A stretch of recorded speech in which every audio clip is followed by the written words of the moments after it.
नमस्कार YouTube family, आपण स्वामींचे भक्त या चॅनलमध्ये तुमचे खूप खूप मनापासून स्वागत आहे। आज एक स्वामींचा सुंदर असा अनुभव आपण बघणार आहोत। हा अनुभव जो कोणी ऐकल त्याच्या अंगावरती शहारे नक्की उभे राहणार आहे, कारण अनुभव तसा आहे। जो कोणी स्वामींची परीक्षा घेण्याचा प्रयत्न करत असतो, स्वामी महाराज त्यांना हम गया नहीं जिंदा है याची प्रचिती वारंवार हे करून देत असतात। या अनुभवातून देखील स्वामींनी असेच काही केले आहे।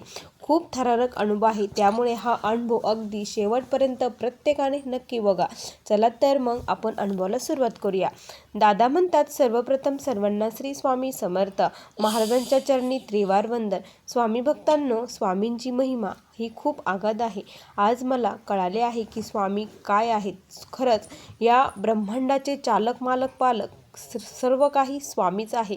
मी त्यांचं अस्तित्व हे नाकारत होतो, पण आज खरंच हे अस्तित्व असल्याचे मला कळाले आहे।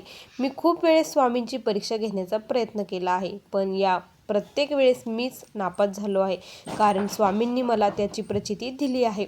असंच मी रोज स्वामींच्या मठात जात असे, स्वामींची रोज नित्यनेमाने सेवाही करत असे।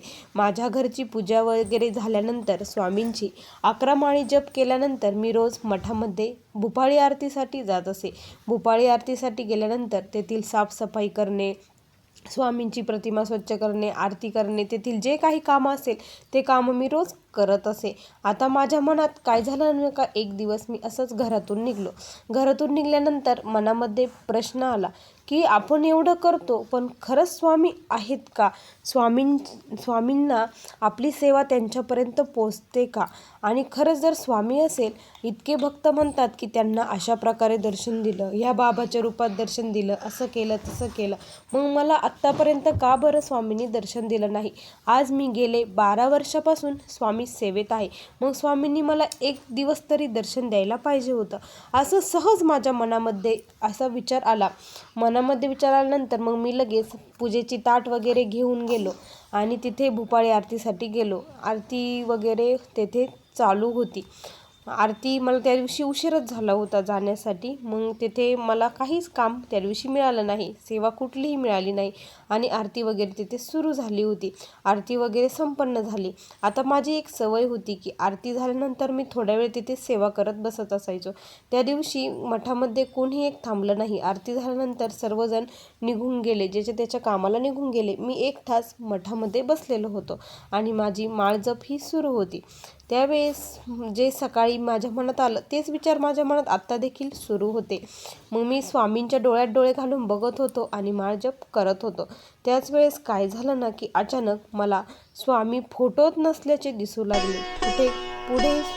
पुढे पूर्ण फ्रेम ही कोरी होती आणि तिथे कोणीच नसल्याचं मला दिसत होतं। माझ्या डोळ्यांवरती मला विश्वास बसत नव्हता। मी खूप डोळे मोठे करू करू बघत होतो, माझा भास आहे का, हे असं का बरं दिसत आहे? तर प्रतिमा पूर्ण कोरी असल्याची मला दिसत होते। त्यानंतर मग मी खूप घाबरलो की असं कसं झालं? कुणाला तरी सांगावं म्हणून मी मागे वळून बघितलं, तर साक्षात स्वामी महाराजांचे पावले माझ्या मागे उमटलेली मला दिसली। तिथे असे मोठे पावलं जे कुंकवामध्ये असतात, तसे कुंकवामधले पावलं मला उमटलेले दिसले आणि तिथे असं एक सुगंध येत होता आणि त्याबरोबर त्या सुगंधामधून असं एक चमकणारं काहीतरी तिथे मला दिसत होतं। तर मग तिथे कोणीच नव्हतं। त्या दिवशी काय झालं होतं हे मलाही माहीत नाही की स्वामींना काय करायचं होतं। मी खूप जणांना बघण्याचा प्रयत्न केला, पण मला कोणी तिथे मिळालं नाही। मग मी त्या चरणावरती नतमस्तक झालो। चरणावरती नतमस्तक झाल्यानंतर मी म्हटलं, नाही स्वामी, तुम्ही खरंच आहात, तुमचं अस्तित्व या जगामध्ये खरंच आहे, तुम्हीच या ब्रह्मांडाचे चालक, मालक, पालक आहात। आज जो कोणी अनन्य भावाने तुमची सेवा करतो त्याला तुम्ही काही ना काही प्रचिती ही नक्की देत असतात। तुम्ही आज मला हे दर्शन दिले, मला ही प्रचिती दिली, हम गया नहीं जिंदा है मला दाखवून दिले, हे माझ्यासाठी खूप आहे। आज मी खूप भरून पावल्यासारखं झालो आहे, असं मी स्वामींना म्हटलो आणि मी त्या चरणाचे दर्शन घेतले। ज्यावेळेस मी दर्शन घेतलं असं म्हटलं, त्यानंतर ते पूर्णपणे गायब झालं होतं। गायब झाल्यानंतर मी पुन्हा फोटोकडे बघितलं, तर फोटोमध्ये पुन्हा स्वामी आहे तसेच बसलेले मला दिसू लागले होते। त्या दिवसापासून माझ्या मनात असे कधीही विचार आले नाही आणि त्या दिवसापासून स्वामींविषयीची श्रद्धा, भाव हा माझ्या मनात खूप वाढू लागला होता। कारण प्रत्यक्षात स्वामी महाराजांनी मला त्या दिवशी दर्शन दिले. मग असेच दिवस माझे सुरू होते. त्यानंतर माझा रोजचा दिनक्रम हा चालूच होता की स्वामींची आरती वगैरे करायची, घरीची सेवा करायची. आणि त्या दिवसापासून मी रोज पहाटे 4 वाजता उठू लागलो आणि घरची सेवा लवकर आवरून मठामध्ये लवकर जायचं आणि जी काही सेवा मिळेल ती करण्याचा मी प्रयत्न करू लागलो. असंच ही घटना घडल्यानंतर 1-1.5 महिना झाला असेल आणि मी पुन्हा असेच सकाळी पहाटे लवकर उठलो. अंधारच होता. मी 6 वाजताच मठात जाण्यासाठी निघालो. त्या दिवशी चावी माझ्याकडे दिली होती की तुम्ही उद्या सकाळी लवकर येताल तर चावी घेऊन या, असं ते म्हटले. मग मी म्हटलं की आता चावी आपल्याकडे आहे तर आपण एक काम करूया, लवकर जाऊन सर्व काही आपल्याच हातून झालं पाहिजे असं मला वाटत होतं की खूप माझ्याकडून सेवा स्वामींची घडावी. या हेतूने मी स्वामींची हे केलं. त्या दिवशी सकाळी लवकर उठलं, फुलं वगैरे पटपट तोडली आणि मी जाण्यासाठी निघालो. मनामध्ये एकच होतं, कोणी यायला नाही पाहिजे आणि सर्व काही माझ्या हातून घडायला पाहिजे. मी स्वामींची आज सेवा करणार असं मनामध्ये होतं आणि मी खूप धावपळीने जात होतो, पळत होतो. त्यावेळेस मग मी गेलो. तिथे मठात पोचलं तर तिथे कोणीच नव्हतं. तिथं कोणी नसल्यामुळे मग मला खूप आनंद झाला की आता मी स्वामींची सर्व काही सेवा करणार. मग मी काय केलं, पटकन स्वामींचा दरबार उघडला, स्वामींना मुजरा केला. म्हटलं, स्वामी आता लवकर कुणाला येऊन देऊ नका आणि माझ्याकडून पटपट सर्व काही कामे करून घ्यावं असं म्हटलं. आणि मी पटपट झाडून वगैरे तेथे काढलं. त्यानंतर औदुंबरापाशी साफ केलं. औदुंबराला दिवा वगैरे लावला. अंधारच होता त्यावेळेस.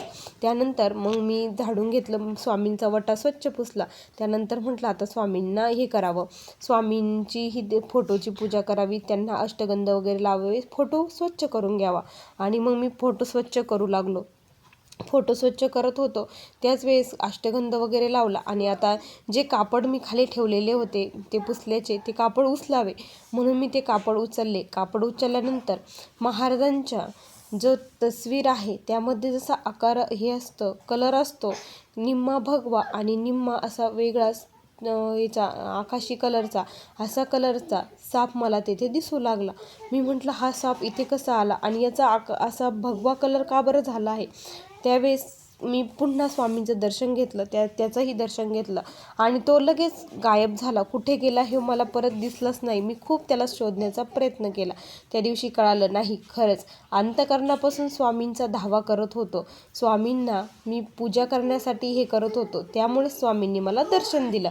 असं झालं त्या दिवशी. मला त्या दिवशी खूप छान वाटलं की स्वामींनी मला दर्शन दिलं म्हणून मी खूप छान सर्वांना सांगितलं की मला आज असा मठामध्ये अनुभव आला. सर्वजण म्हटले की तुम्ही खरंच खूप भाग्यवान आहात. आता माझ्या मनात हेच की मी आता पुन्हा म्हटलं असं आहे तर आपण दुसऱ्या दिवशी देखील स्वामी अशीच काही प्रचिती आपल्याला देतात का बघूया, खरंच स्वामी आहेत का. मी पुन्हा माझ्या मनामध्ये प्रश्न आला आणि दुसऱ्या दिवशी देखील मी तसंच केलं. जसं सेम आदल्या दिवशी केलं तसंच दुसऱ्या दिवशी केलं. आज देखील मला काहीतरी स्वामींची प्रचिती मिळावी असं मला वाटत होतं आणि मग मी तसं केलं. आणि खरंच ज्या क्षणाला मी काल जसं केलं होतं तसं केलं आणि ज्या क्षणाला मी कापड उचलले त्या क्षणाला पुन्हा तो साप मला दिसला. तो साप दिसल्यानंतर मी पुन्हा नतमस्तक झालो आणि स्वामींची माफी मागितली की स्वामी, खरंच मी तुमच्यावरती हे केलं, तुम्ही मला पुन्हा प्रचिती देता की नाही हे बघितलं आणि खरंच ते तुम्ही होतात का, तुम्हीच मला दर्शन दिलं का, यासाठी मी आज देखील तुम्हाला म्हटलं की आज देखील असं घडतं का बघूया. आणि खरंच तुम्ही ते घडून दाखवलं, म्हणजे तुम्हीच मला दर्शन दिलं हे मला आज कळालं आहे असं मी स्वामींना म्हटलो. आणि खरंच मी त्या दिवसापासून स्वामीकडे काही एक मागितलं नाही. मी जेव्हा केव्हा मठात जातो, जेव्हा केव्हा काही करतो त्यावेळेस फक्त आणि फक्त स्वामींना एकच म्हणत असतो की स्वामी, तुम्ही जे काही दिलं आहे त्याच्यामध्ये मी खूप सुखी आहे, खूप समाधानी आहे. तुम्ही मला आत्तापर्यंत खूप काही दिलं आहे. आता मला एकच द्या की तुमच्या चरणापासून लांब जाण्याची बुद्धी मला कधीच देऊ नका. माझ्याकडून तुमच्या चरणाची खूप म्हणजे खूप सेवा करून घ्या. जे कोणी दुःखित पीडित आहेत त्यांची मदत माझ्याकडून तुम्हीच करून घ्यावी. ज्यांना तुमच्या सेवेची गरज आहे, तुमची गरज आहे त्यांच्यापर्यंत मला पोचावे असंच मी स्वामींना विनंती करत असतो. स्वामी भक्तांनो, असा मला हा आलेला अनुभव होता. श्री स्वामी समर्थ. बघा स्वामी भक्तांनो, किती सुंदर अनुभव होता. तुम्हाला हा अनुभव कसा वाटला नक्की कमेंटमध्ये कळवा. पुन्हा भेटूया अशा सुंदर अनुभवासोबत. तोपर्यंत सर्वांना श्री स्वामी समर्थ. जय जय स्वामी समर्थ. श्री गुरुदेव दत्त.